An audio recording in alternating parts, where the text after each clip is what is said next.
the best of the week on Relevant Radio. Let us go to letters.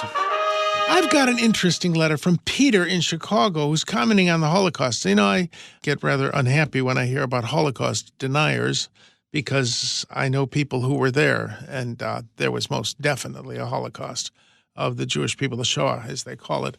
But he mentioned that he doesn't quite agree. Well, he says, I disagree.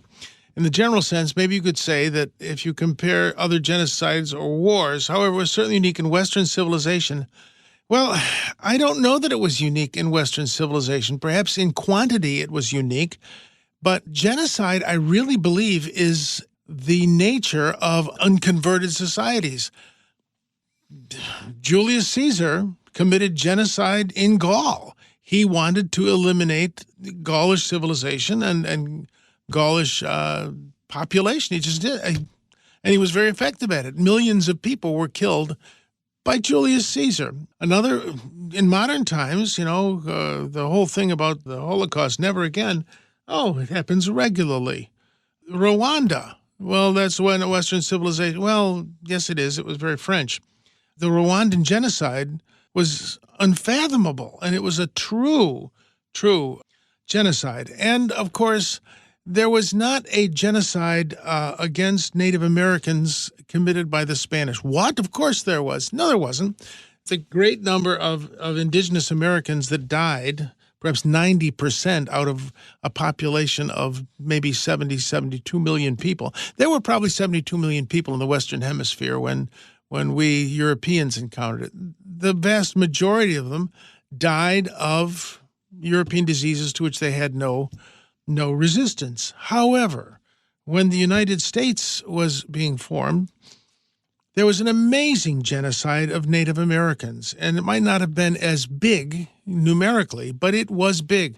The British troops delighted in giving smallpox-infected blankets as part of treaty negotiations with the British. And then, of course, there was President Andrew Jackson, and the Trail of Tears, in which he marched the Cherokee Nation out of their traditional lands to Oklahoma and essentially killed much of the nation on the walk. I think part of my point in all this is that genocide is natural to human beings in the unredeemed state. And if nothing should make us want to accept the gospel of Christ, nothing else should. That should. The fact that we are capable of such incredible evil. And let us talk about the current genocide of abortion. Oh, well, abortion isn't a genocide. It isn't aimed at a group. Oh, yes, it is.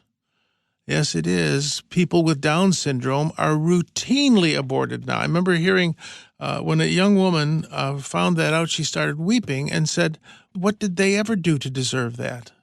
You know, if you are the parent of someone with Down syndrome, the people with Down syndrome I have met are the sweetest people and so full of genuine affection. In a way, they are more fully human than people who don't have Down syndrome. Now, I know that's not universal, but it has been my experience. And these sweet people who God has given us to make us holier, we want to kill them. We want to kill them. That's a genocide, to destroy a class of people because they are a class of people. It isn't just to destroy them because they are a nation. So, Peter, I understand that within the church and without the church, there are unredeemed people. This entire episode of Father Simon Says is on the Relevant Radio app. The Relevant Radio app is completely free and updated daily with fresh articles, podcasts, and prayers. Don't delay. Download the app today, and thanks for listening.